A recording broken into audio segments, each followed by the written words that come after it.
Welcome to Stories Untold, a podcast about immigrant entrepreneurs, the businesses they've built, and the challenges they've faced along the way. I'm your host, Sharzad. And this is Panis.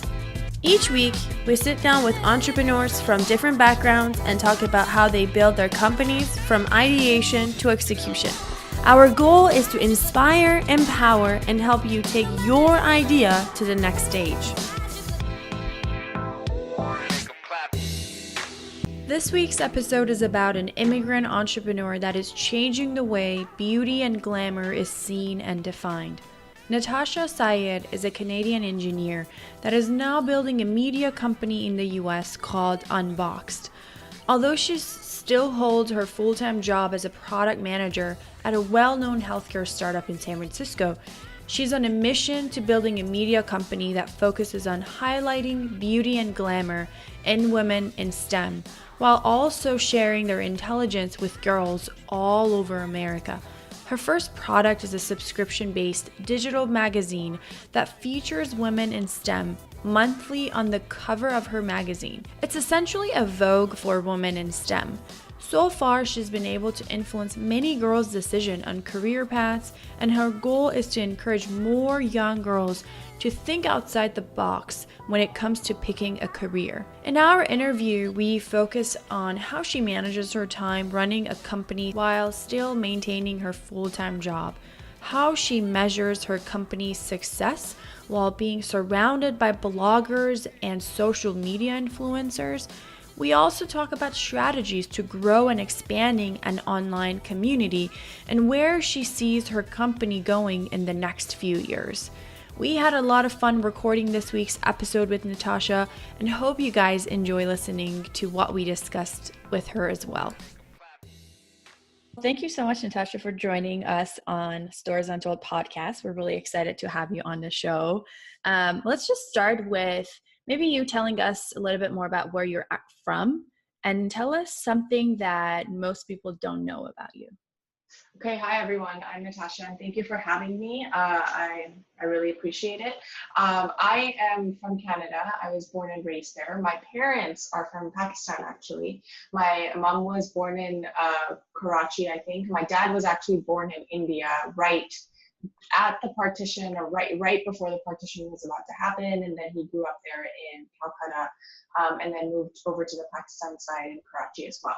And they both moved to Canada after they got married in the 90s, and that's where I was born. What do most people not know about? Oh, okay. So I broke 7 bikes before I learned to ride one. So my dad was an overachiever, and he wanted me to be an overachiever. And so when I started to learn to ride a bike, I must have been 5 or 6, and he got me this massive mountain bike, and my feet didn't reach the pedals. And he was like, just ride it, just go and ride it. And I was like, ow, my feet don't reach the pedals. And so I fell so many times, the bike broke. And then I got another bike that was a little bit smaller, but still didn't get it. And then I broke that one. And then I broke up to 7. And then I finally learned to ride a bike. So I'm persistent, needless to say. And that sounds like a typical immigrant parent story. Just figure it out. 1,000%. It's like, I'll buy you one bike and it's going to last you for the rest of your life, and you're never going to have to buy another bike again. So, yeah, it was very interesting. Yeah, and you were born and raised in Canada, mm-hmm. 2 immigrant parents, mm-hmm. and then you moved to the US later on. Mm-hmm. Even though Canada and US pretty much have a lot in common as far as culture and the overall vibe of the community, was there any particular thing that you noticed was really different between where you were born and raised and the US after you migrated here, or were there any challenges migrating from Canada to US? Yeah, so Vancouver generally is very, very diverse. So I'll give you an example. The street I grew up in, so I loved it because each family had a kid like my age, and all of us kids grew up together. And on my left, we had this Polish family, then we had an American family, then we had a Persian family and a Spanish family, and then Chinese people living in front of me, and then this German/French couple, and then a Portuguese, and then more Filipinos, and then this Caucasian lady who had adopted a girl from Thailand. And so that is, we literally grew up in this cultural like hotbed of like listening to so many different languages, understanding so many different cultures, eating so much different kinds of food. I remember I would do this thing. It would be like friendship anniversaries every year, and it was like this big party the whole block would have, and everyone was supposed to cook food from their culture and bring it. And so growing up like that, and then even in like the college I went to, schooling, you saw so many people from different religions and backgrounds and different socioeconomic statuses and all of these other things. And then you don't really see a massive divide between the rich and the poor. You know, like, yeah, you have some homeless people here and there, but like really everyone's in this middle ground. You know, most people can afford a house, most people can afford an education, most people can afford, like, well, there's universal health care, so all of that is there. Then coming to the US, specifically a place like the Bay Area, and seeing the income discrepancy, I mean, it's almost actually very similar to Pakistan, where you have insanely wealthy people and then insanely poor people, and the middle class is just shrinking and shrinking and shrinking, and both the two pockets are increasing and increasing, and the divide is so vast. Like, you either have people that are just throwing food away because they can afford it, or people that are starving and haven't eaten in God knows how long, you know. And so that to me was a shock, where I actually thought that moving here I would see more similarities to Canada and where I grew up, and see more cultural differences and all of that, but you actually see more of a divide that you would see back home. So I thought that was actually very fascinating.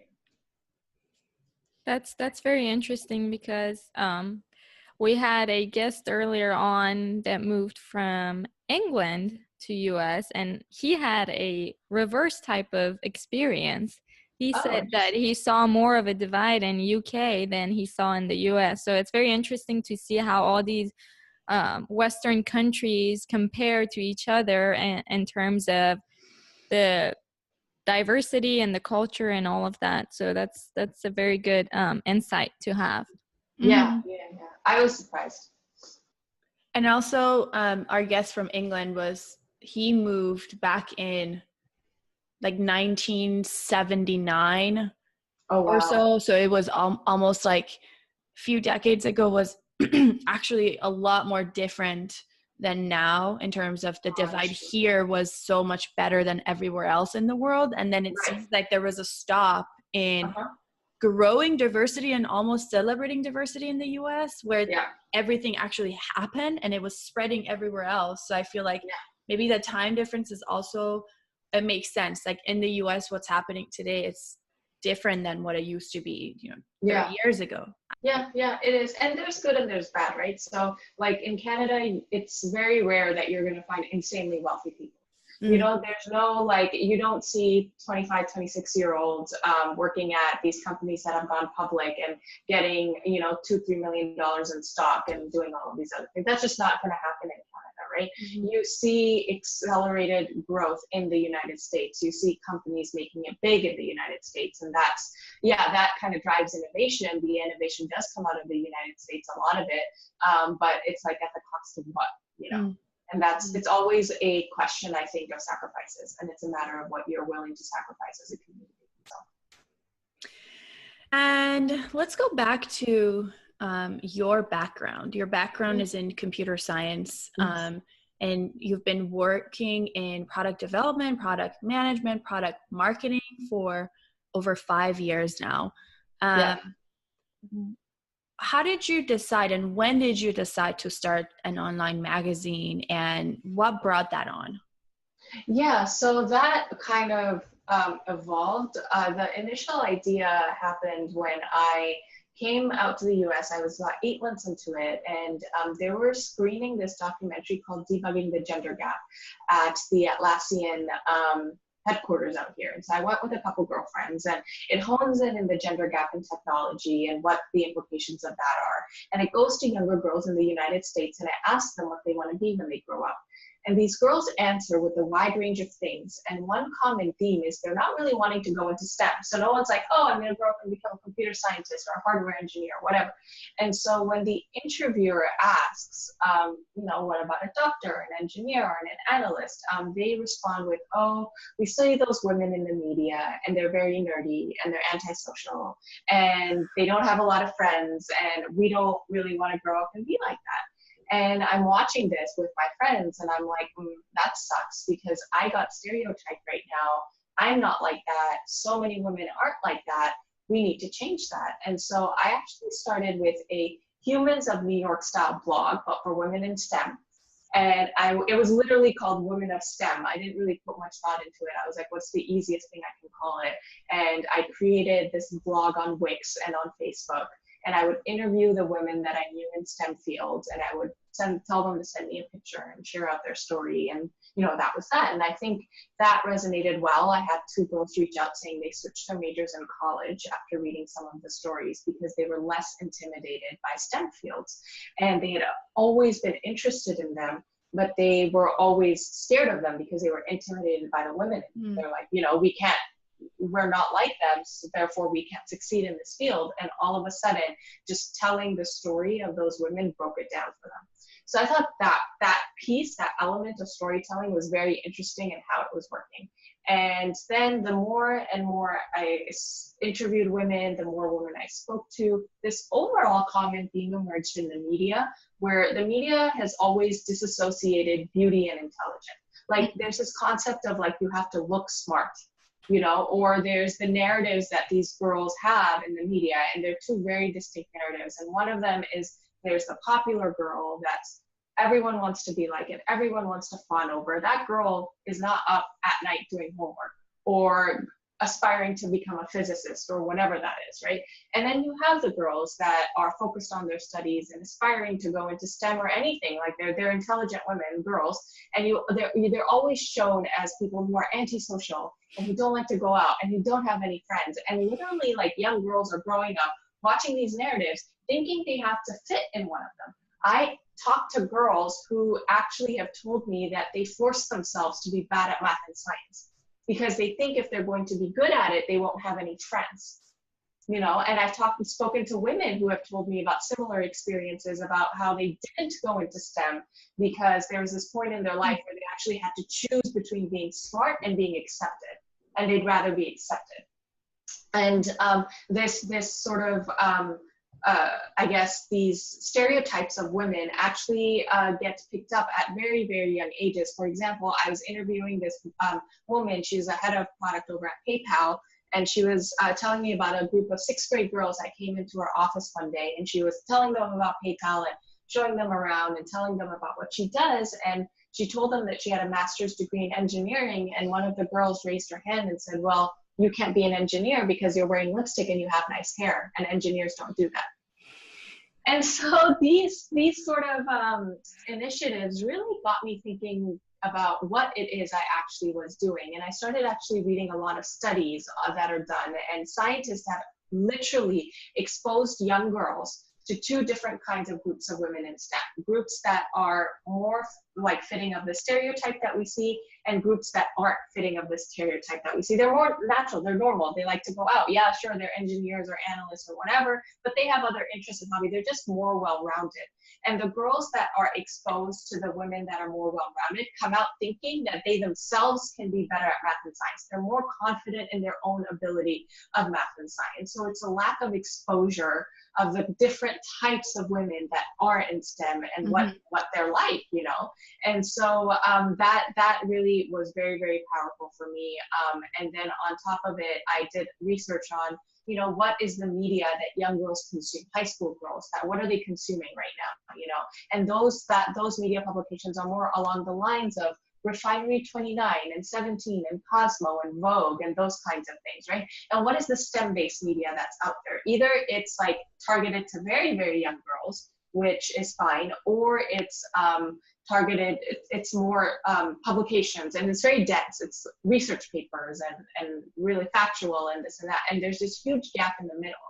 There's no media out there where girls can relate to, girls can see women in STEM in that media, and girls can just read and learn cool stuff and that kind of thing. And that's really what prompted me to think about what I was doing, rebrand it and relaunch it. It's actually a media company, and the first product is this digital magazine. It's a monthly magazine. It's known as like the Vogue for STEM. And the concept is, you know, if you were to take a publication like Vogue and the content that's inside of it, but swap out all the people inside of it for women that have STEM-based backgrounds and all the content that's more STEM related. So those kinds of things is what I kind of want to bring into it. And that's what I'm doing in life. I'm actually interested to kind of learn more about the studies you were doing to learn about what are the media or just channels that girls are consuming information today. I'm pretty sure that Instagram was probably high up in the sources, and we all know that Instagram today is pretty much a Vogue on a daily basis of these personal accounts that are bloggers. And so I'm just interested to hear your thoughts on maybe like promoting more of those STEM women having personal blogs, or how that even would appear to be popular on such a channel like Instagram. So for me, so I did a couple of things.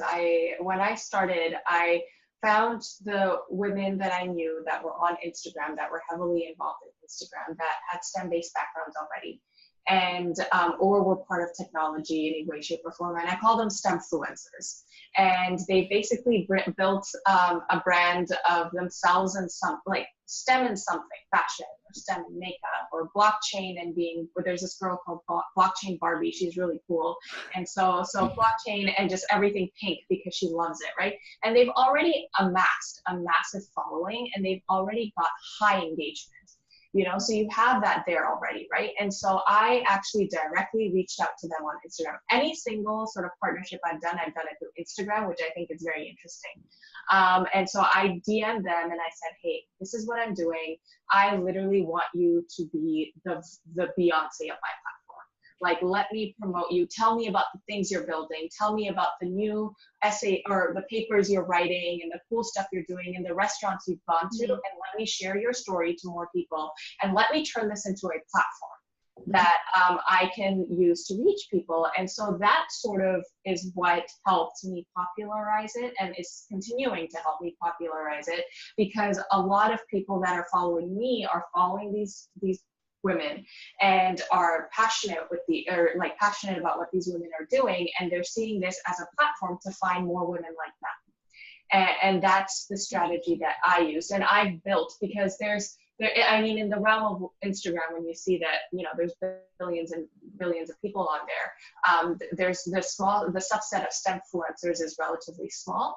And so it was very, very easy for me to reach out to every single one of them. I've developed personal relationships with all of them. You know, I know them, and I really want to, like, you know, put them in the spotlight and turn them into the role models of the next generation.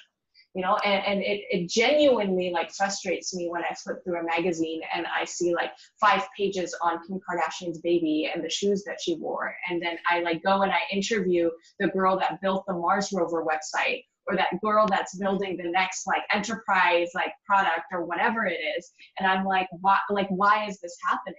You know, you have enough women that are doing amazing things. Why are we just reducing ourselves to you know, random tabloid garbage? And I feel like it's just how the media is focusing. They're choosing to focus on the celebrities versus the ones that are actually either making an impact or being affected the most. And I feel like a channel like yours is kind of shifting that and putting more emphasis on what actually matters, leveling it up a little bit, which I love. Exactly. Thank you. Yeah.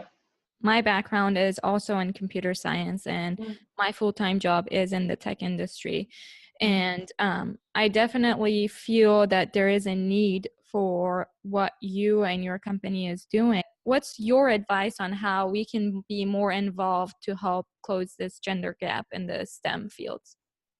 I think it's a lot of what you're saying. I think reaching out to young girls and talking to them is the biggest thing. One thing I've learned talking to a lot of girls is that whether they chose to go into STEM or didn't, the ones who chose to, whether they're younger or they're older and they've been in STEM, has been because they found someone in STEM that they could relate to.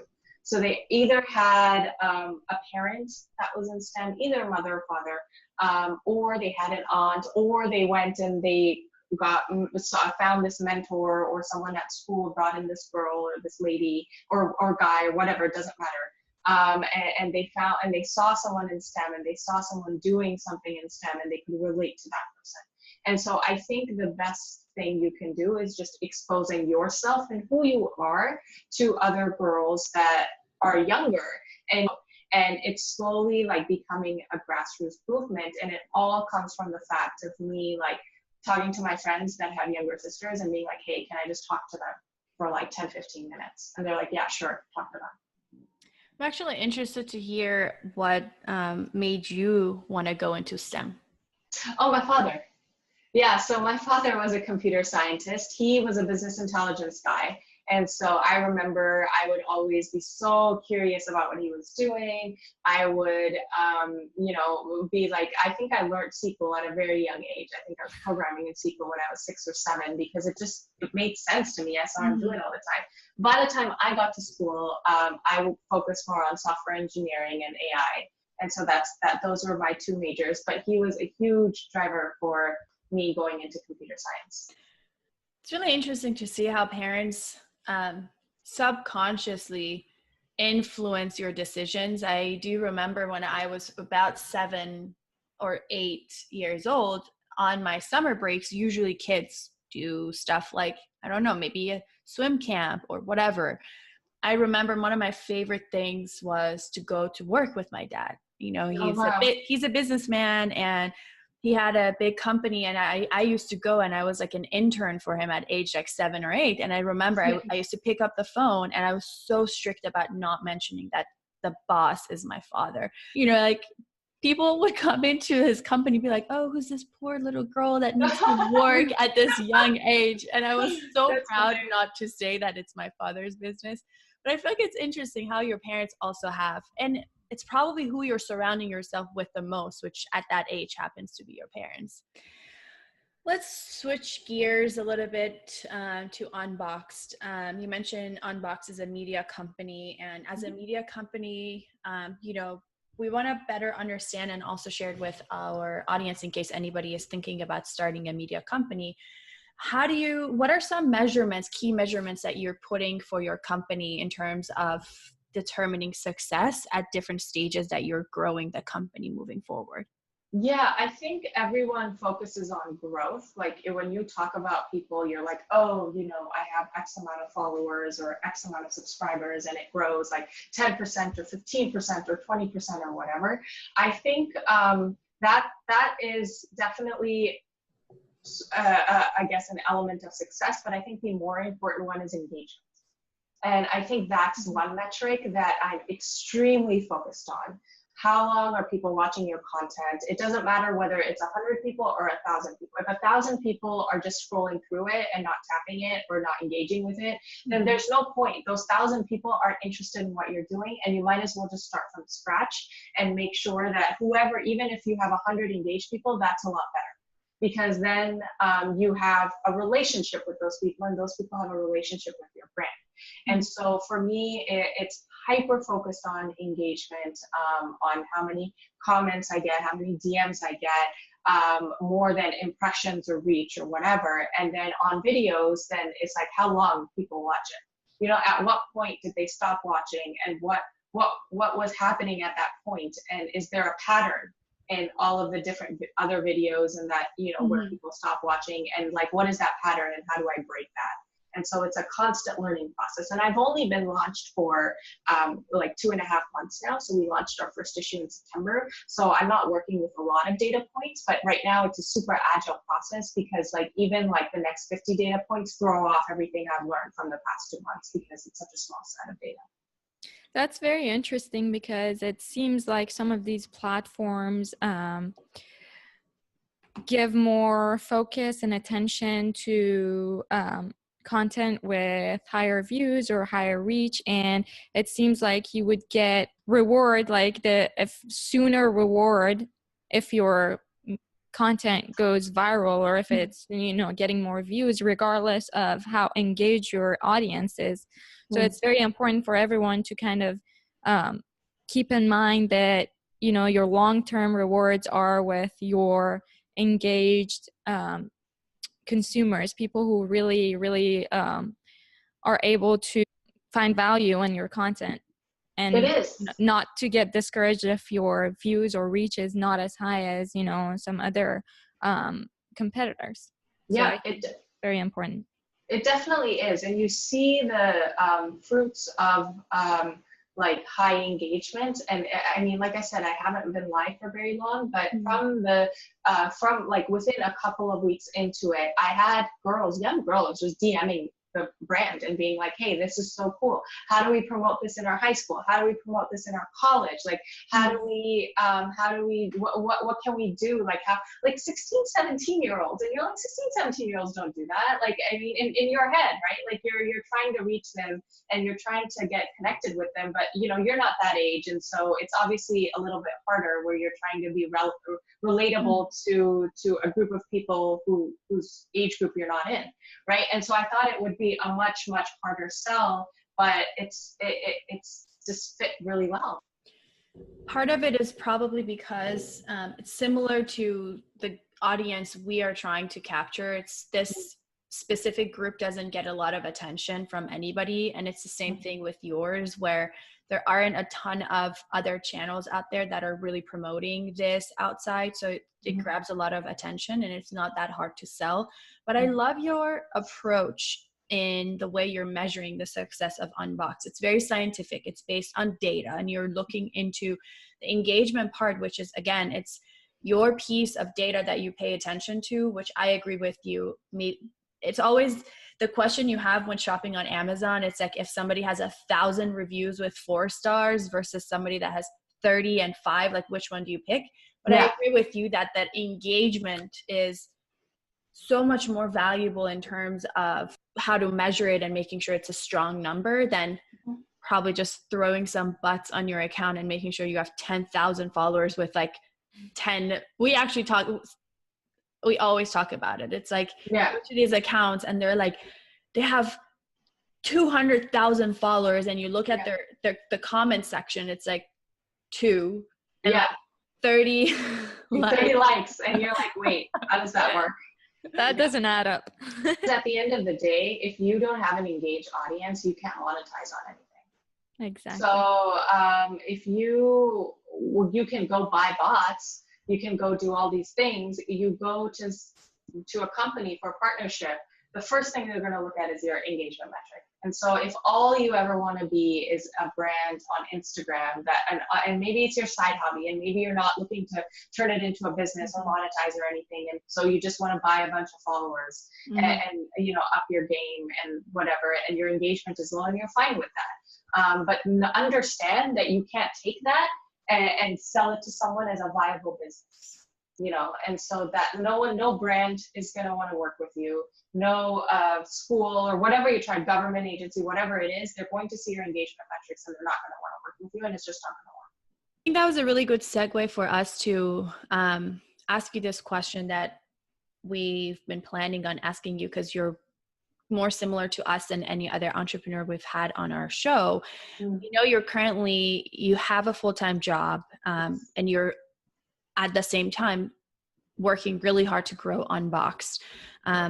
Again, we're in the same boat and we understand the challenges, but and we also think that our listeners who are running early stage startups might be in the same situation. So somebody like you is balancing having the full-time job and at the same time trying to grow their company on the side. So tell us more about what you're doing and how you're prioritizing your time. Yeah, so it's interesting. I have a couple of thoughts on that. So I work as a product manager for a healthcare tech startup, and product management in and of itself is a lot of work. And so I always say that, I love my company because, they know what I'm doing. I don't have to hide it from them. They know exactly, but they're supportive of it. I've interviewed women at my company. And so, my boss loves what I'm doing. And so I think that makes it a lot easier, and that may be unique to like me or Raleigh Health where I work or whatever it is. So that definitely eases it up.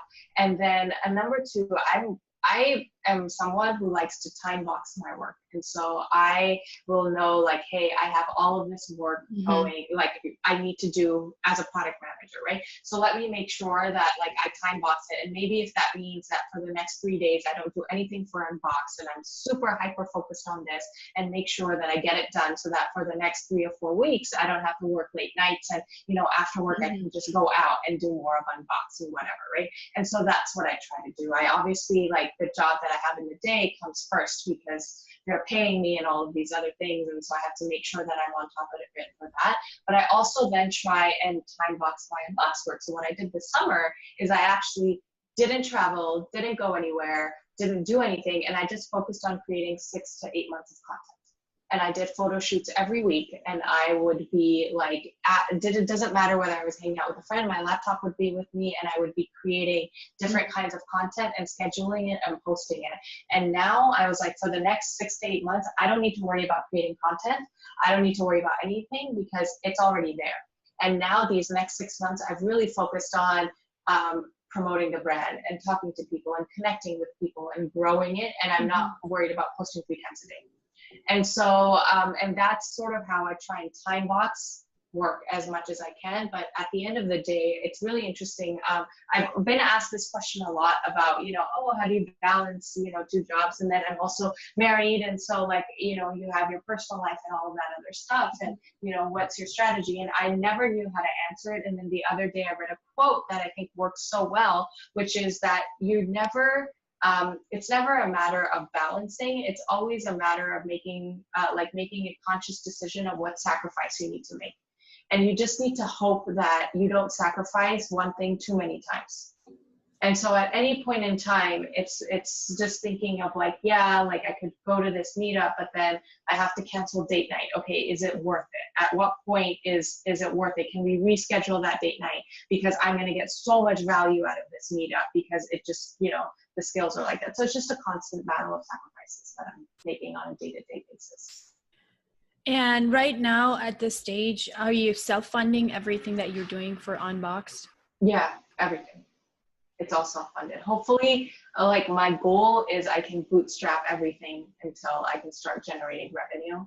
And I never need to raise funding because giving up equity is huge. People like, I feel like it's kind of like a thing to raise money in the Bay Area. Everyone's like, oh, we're raising money. Oh, we're raising money, and it's actually more effective, I think, to have a full-time job and be able to fund your own thing than quitting and then going and raising money. Because when you do that, then a lot of that money actually goes into paying your bills rather than building the product, because you need to like live somewhere. You don't need to live a lavish life, but you need to live somewhere, and you need to eat food, and you need to, do whatever. And so a lot of that money will go towards that versus, and just random things versus just like actually just building the product. And I don't want to be in a situation, I've actually turned down funding offers because I don't want to be in a situation where I get too much money and then what am I supposed to do with it? Or that money then goes into things that aren't directly related to growing the product. I wanted to ask a question on building your personal brand. It's so important, regardless of what industry you are in, to build your personal brand so that it's something that stays with you regardless of where you go, which company you work with, which if you start your own business, if you decide to go back and work for someone else. Do you have any tips or any advice on how to go about building your personal brand? I personally don't think I did it consciously. I think it kind of happened. At the same time, I think it's extremely important. I think the more and more where I see things going is that your personal brand is what will get you in the door to opportunities, and it's going to be less about like line items on your resume.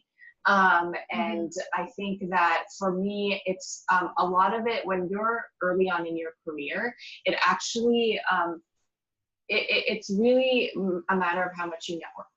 And finding the, like, whatever your goal is, and maybe you don't know where your goal is, maybe you don't, like I had a very clear idea that one day I was going to start my own company, and I was going to grow it, and it was going to be a massive company that's going to have some sort of a social impact, and that's sort of what I knew what my future would look like. You know, and so that, and but some people, like when they graduate, they don't have that clear idea, right? And so try and put yourself in situations where you're surrounded by people that will help you grow yourself and get to know them and build relationships with them. Like I feel like people, when they talk about networking, it's about like, I'm going to meet 100 people and then I'm going to, you know, send them some message on LinkedIn or not, or whatever. And then I'm just going to say, I know these people. No, you don't know these people. You need to actually build, if there's breadth and there's depth, and you need to build depth with people. And it's only after you start building depth with people will people understand who you are and what your work ethic is like and what kind of a person you are. And that's how you slowly start developing your personal brand. But I think especially for early on in your career, like I would be going to networking events like 3 to 4 times a week after work. Like that, I would do nothing else. And just meeting different people in different industries, getting to know what they do, understanding what I like and I don't like. I met a lot of people where I was like, I actually don't want to, I need to make sure I don't grow up and be like that. Or I need to make sure that I don't want to be in this industry, or I don't want to be in this role. And it really helped me like hone down on like, you know, what my short-term career path was going to be. So I know that earlier you mentioned that Unbox and this online magazine is part of only one piece of the puzzle, and you plan on growing your brand, your media company outside of that. So kind of tell us what's your vision for the next 3-5 years and what you plan on growing Unboxd into. Yeah, I think the quick of it is essentially I want it to be a production company for STEM-based media content. From there, start funding other companies or people or whatever that want to build STEM-based content and really change that narrative in the media. Nitasha, we're getting really close to the end of our show, so we want to make sure we ask you our signature question. Tell us one phrase in your native language that does not have a direct English translation, and try your best to describe it to us. Okay, so the phrase is "natin me naterame," and it's basically means that you're neither 3 nor you're 13. And that essentially translates to you're neither here nor you're there. You know, when you're not in either bucket. And 3, I think they use 3 because 3-year-olds throw tantrums all the time and they have their own crap going on. And 13-year-olds throw tantrums all the time and they have their own crap. So they're 2 extremes. And it's when you don't fit with any of the extremes that are around you and you're in this awkward sort of bucket or phase. And I think it's a very interesting phrase because I feel like a lot of what we feel right now is this exact same feeling where there's extremes, whether you look at politically or you look at, you know, culture, or even with like what you see happening within the tech industry and stuff. You have people that are taking extreme sides, and you're relating to neither bucket, and you're kind of like, where's the middle ground? You know, like, where is that? And I kind of feel out of place because I can't connect with any of these extreme views on either end of the spectrum. And so that's the phrase, and that's why it came to my head when you asked the question. Because I find myself in that situation quite a bit these days, apparently. Well, thanks for sharing that with us. We really did enjoy getting all these practical and useful advice from you. Hopefully our listeners will feel the same way. And just thank you for spending this time with us and sharing your story with us. Thank you. I loved, you know, sharing my story and talking to you guys. It was wonderful. And thank you so much for taking the time. I really appreciate it. Thanks, Nitasha. Take care.